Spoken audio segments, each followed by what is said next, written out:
오늘 우리가 함께할 깊이 있는 탐구 시간에 오신 것을 환영합니다. 네, 반갑습니다. 청취자님, 바쁜 일상 속에서 잠시 멈춰서서 우리의 생각과 마음을 완전히 새로운 관점으로 환기시켜줄 아주 흥미로운 주제를 들고 왔어요.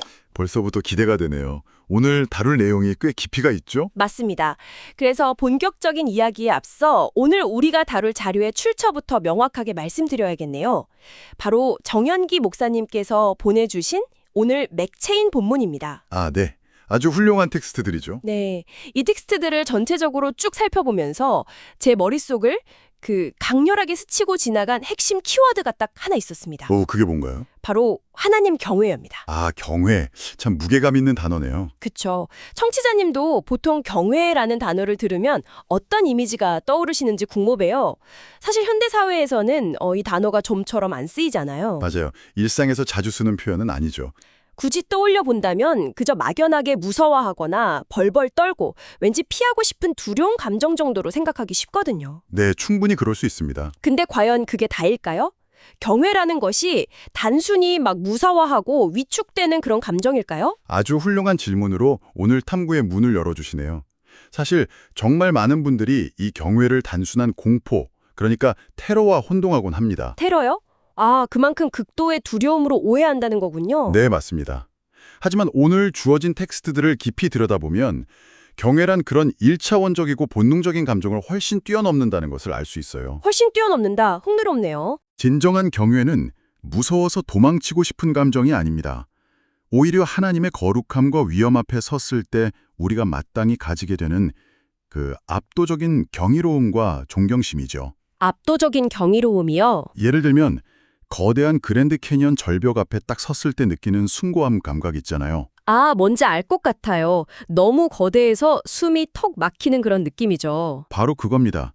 너무나 크고 위대해서 자연스럽게 고개가 숙여지면서도 동시에 그 아름다움에 완전히 매료되는 상태에 가깝습니다. 와, 공포가 아니라 매료되는 상태라는 표현이 정말 좋네요. 그래서 오늘 우리는 출애굽기 20장, 누가복음 23장, 욥기 38장, 그리고 고린도후서 8장이라는 완전히 다른 네 가지 맥락의 본문들을 살펴볼 예정입니다. 네 권의 성경, 시대도 배경도 완전히 다른 텍스트들이네요. 맞습니다. 그런데 이 본문들이 공통적으로 가리키는 하나의 거대한 미션이 있어요. 미션이라면 어떤 걸까요? 바로 이 하나님 경외가 우리의 아주 내밀한 태도부터 겉으로 드러나는 구체적인 일상의 행동에 이르기까지 어떻게 나타나야 하는지를 발견하는 것입니다. 단순한 공포가 아니라 우리를 매료시키는 압도적인 경이로움이라니 벌써부터 이 텍스트들이 어떻게 연결될지 기대가 큽니다. 자, 이 부분을 한번 파헤쳐보죠. 좋습니다. 첫 번째 텍스트부터 가볼까요? 네, 첫 번째 텍스트인 출애굽기 20장입니다. 배경은 시내산이에요. 우리가 익히 아는 것처럼 하나님이 강림하시는 장면인데 막 천둥과 번개가 치고 나팔 소리가 진동하잖아요. 시각적으로나 청각적으로 엄청나게 압도적인 스케일이죠. 맞아요. 그리고 이스라엘 백성들에게 그 유명한 십계명이 주어집니다. 텍스트를 보면 백성들은 이 우주적 현상 앞에서 말 그대로 사시나무 떨듯 공포에 질려 있어요. 네, 죽을지도 모른다는 공포감에 휩싸여 있었죠. 모세에게 제발 하나님이 직접 말씀하시지 않게 해달라고 호소하거든요. 우리가 죽을 것 같다고요. 여기서 정말 놀라운 점은 그 극심한 공포에 대한 모세의 반응입니다. 모세는 백성들에게 딱 잘라 말합니다. 두려워하지 말라고요. 방금 전까지 천둥 번개가 쳤는데 두려워하지 말라고요. 네, 모세는 하나님이 이렇게 임하신 것은 너희를 시험하고 너희로 경외하게 하여 범죄하지 않게 하려는 것이라고 명확히 선언하죠. 아, 그러니까 두려움의 목적이 따로 있다는 거군요. 정확합니다. 모세는 지금 두 가지 종류의 두려움을 아주 예리하게 구분하고 있는 겁니다. 형벌이 무서워서 도망치려는 맹목적인 공포는 버리라는 거죠.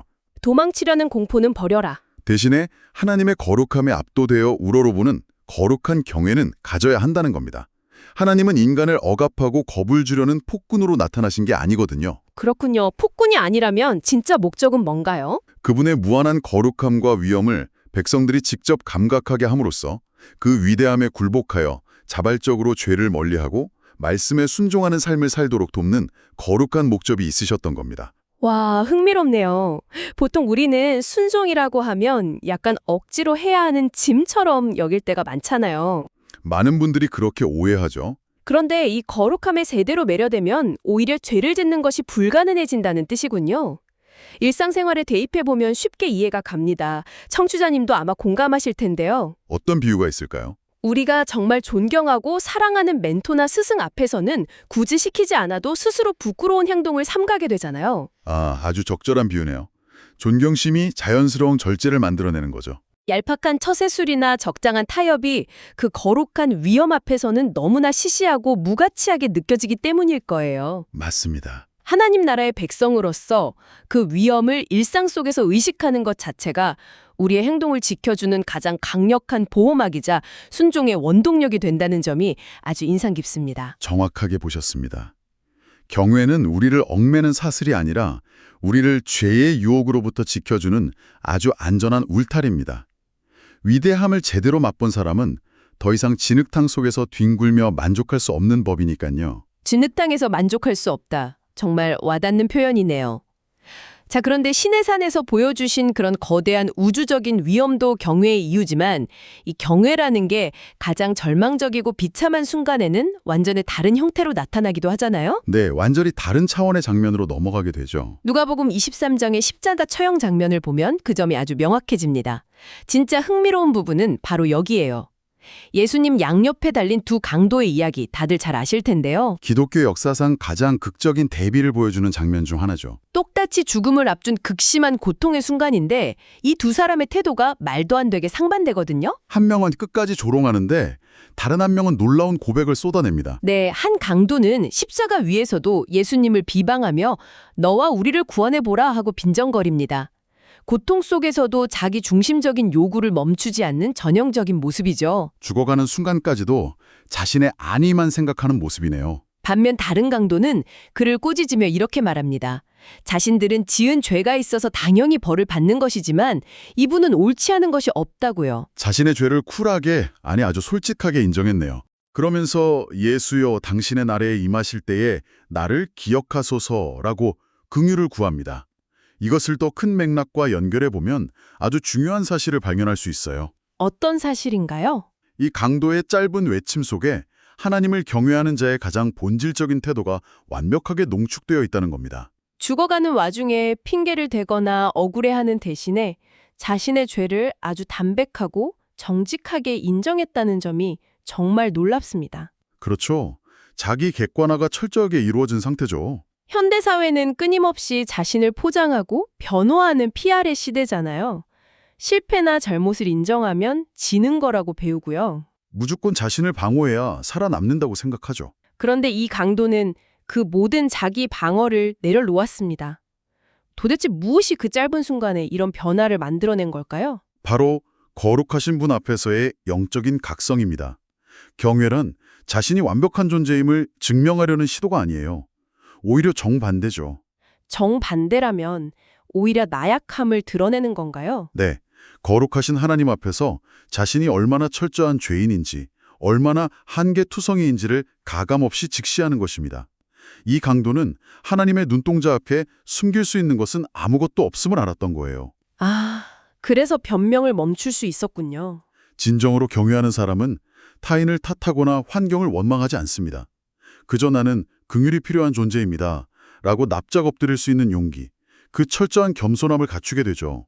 그것이 바로 하나님이 기뻐하시는 경외의 진짜 모습입니다. 완벽해야만 하나님 앞에 설 수 있다고 생각해서 지레짐작하고 숨어버리는 우리들에게 엄청난 해방감을 주는 통찰이네요. 네, 우리의 부족함 그 자체가 하나님께 나아가는 통로가 되는 셈이니까요. 경외한다는 건 흠결없는 완벽한 이력서를 내미는 게 아니라 내 삶에 찢기고 망가진 모습 그대로를 인정하며 오직 하나님의 은혜만을 구하는 그 빈손의 태도라는 거니까요. 정확합니다. 그 빈손을 하나님께서 채워주시는 거죠. 자, 그렇다면 우리의 나약함을 인정하는 이 내면의 경외가 도무지 이해할 수 없는 인생의 고난 앞에서는 어떻게 작용할까요? 세 번째 텍스트인 욥기 38장으로 넘어가 보겠습니다. 고난과 경외를 연결짓는 데 있어 욥기만큼 탁월한 텍스트도 없죠. 욥하면 정말 고난의 아이콘이잖아요. 네, 욥은 하루아침에 모든 것을 잃는 극심한 고난 속에서 친구들과 기나긴 논쟁을 벌입니다.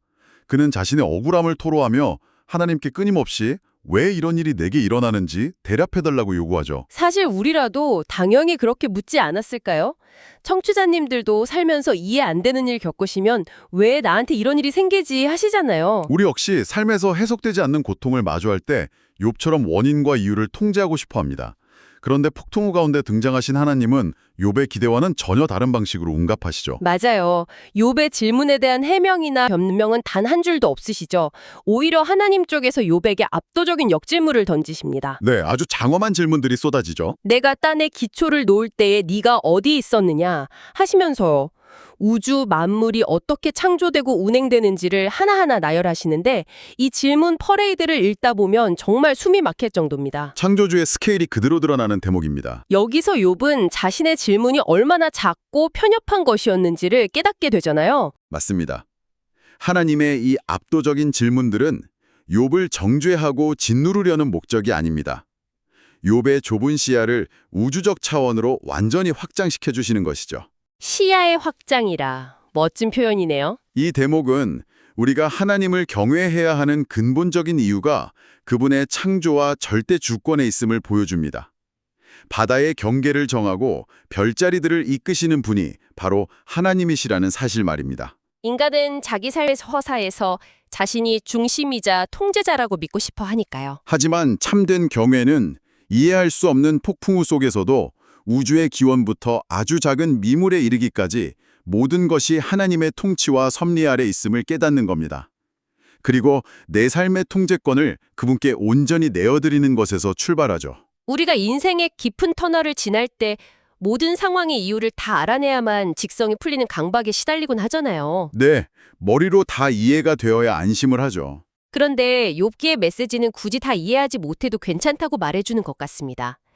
온 우주를 다스리시는 그분의 주권을 인정하고 신뢰하는 것, 즉 그분을 경외할 때 비로소 우리는 통제의 강박에서 벗어나 평안을 누릴 수 있으니까요. 자신이 하나님이 아님을 인정하는 순간 진짜 자유가 찾아오는 겁니다. 내가 다 해석할 수 없어도 이 거대한 주권자이신 하나님이 내 삶을 가장 선한 길로 인도하신다는 사실 하나만으로도 충분하다는 위로를 얻게 됩니다. 아주 중요한 포인트입니다. 통제권의 양도가 주는 역설적인 평안이죠. 네, 좋습니다.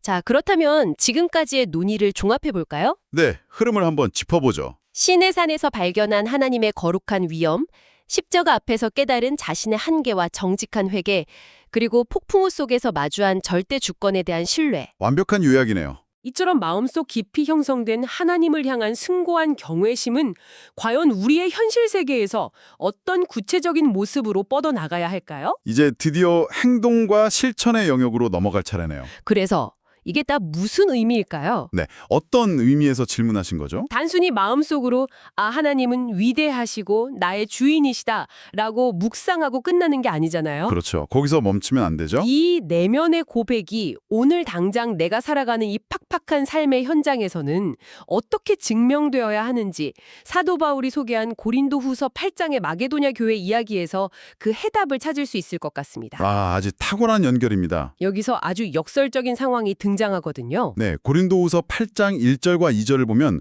바울은 마게도냐 교회 성도들이 처한 상황을 두 가지 단어로 요약합니다. 바로 환난의 많은 시련과 극심한 가난입니다. 극심한 가난이라면 정말 여유가 하나도 없는 상태였겠네요. 그들은 당시 경제적인 착취와 핍박 속에서 말 그대로 하루하루 생존을 걱정해야 하는 처지였습니다. 그런데 놀랍게도 바울은 그들이 넘치는 기쁨으로 예루살렘 교회를 위해 풍성한 연보, 즉 구제 헌금을 넘치도록 했다고 전합니다. 세상의 경제 논리로는 도무지 앞뒤가 안 맞는 이야기죠. 철저하게 비합리적인 행동처럼 보이죠. 정말 그렇습니다. 우리는 보통 내가 넉넉해지고 잉여 자원이 생겨야 남을 도울 수 있다고 생각하잖아요. 당장 내 코가 석자인데 다른 지역의 교회를 돕기 위해 지갑을 열다녀. 이 대목이 시사하는 바가 아주 큽니다. 바울은 이들의 행동을 가리켜 단순히 도덕적으로 훌륭하다고 칭찬하는 게 아니에요. 그럼 뭐라고 명시했나요? 하나님께서 주신 은혜의 결과라고 명시합니다.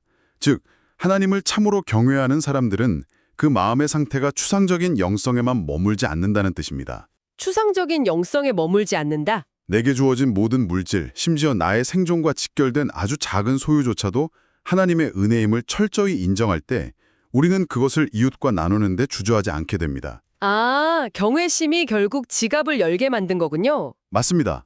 경외라는 눈에 보이지 않는 영적 태도가 지갑을 열고 타인을 섬기는 가장 구체적이고 현실적인 외적 표징으로 드러난 것이죠. 내면의 경외가 현실의 경제적 결단으로 번역되었다는 점이 묵직하게 다가옵니다. 삶의 가장 예민한 부분까지 경외함이 침투한 겁니다. 우리가 흔히 경외를 예배당 안에서 찬양할 때 느끼는 감정 정도로만 국한시키려는 경향이 있는데 고린도 후서의 말씀은 그것이 우리의 재정 관리, 시간의 사용, 타인을 대하는 일상적인 태도에까지 철저하게 녹아들어야 한다는 것을 보여주는군요. 네, 경외는 주일 하루만 유효한 게 아니니까요. 결국 경외함이란 내 삶의 모든 영역에서 하나님의 뜻을 실제적인 최우선 순위로 올려놓고 살아내는 것이라는 결론에 도달하게 됩니다. 정확하게 보셨습니다.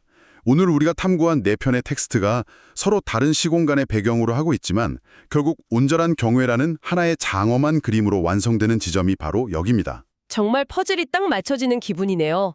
이제 오늘 우리가 함께한 이 깊은 탐구의 여정을 갈무리할 시간입니다. 시간이 벌써 이렇게 됐네요. 오늘 우리는 하나님 경외라는 단어의 참된 의미를 찾아 4가지 차원을 여행했습니다. 청취자님, 출애굽기를 통해 그 압도적인 위엄이 어떻게 우리를 죄로부터 지켜주는 거룩한 동력이 되는지 보았고요. 두려움이 아닌 거룩한 경외였죠. 누가복음을 통해서는 나의 한계와 죄악을 정직하게 직시하는 겸손이 참된 경외임을 배웠습니다.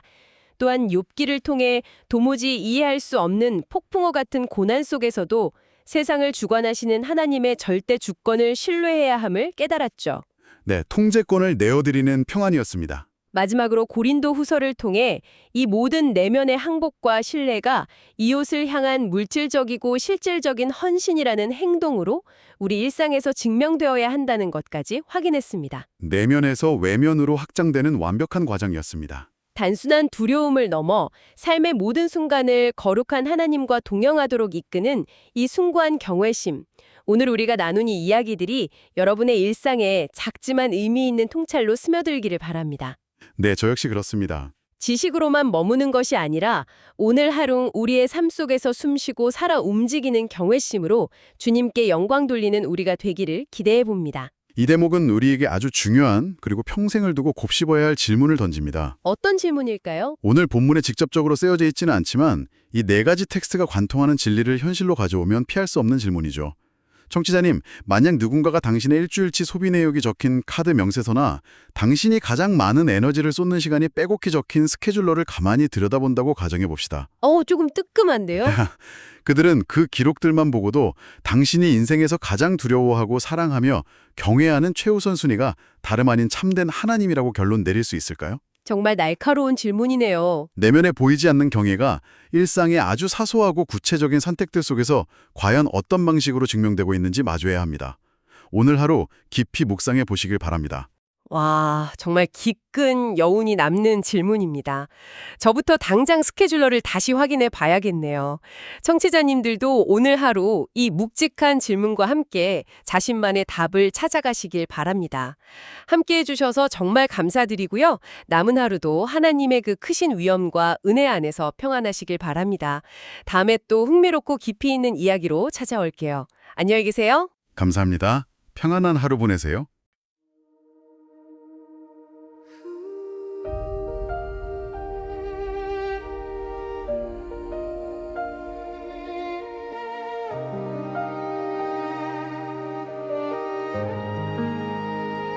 시내산 자욱한 연기와 우레소리 속에 하나님 위엄의 법 10계명을 주셨네. 두려웠던 온 백성에게 모세는 말하네. 하나님이 마시는 너희를 시험하려 함이라. 우리를 범죄치 않게 하려 친히 마신 주여, 거룩한 떨림으로 주의 얼굴 구하오니. 우리 마음에 하나님 경외하는 신을 부으사 오직 주의 말씀에 순종하며 살게 하소서.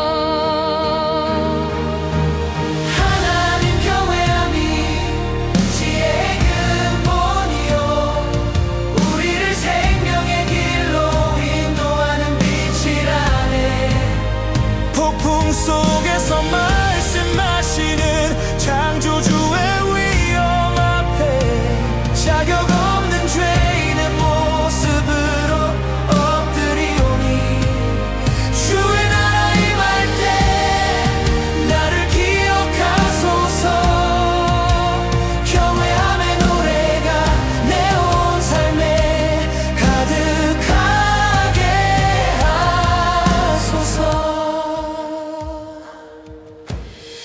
십자가 곁에 달린 한강도의 고백처럼 정죄받아 마땅한 나의 죄를 인정하네.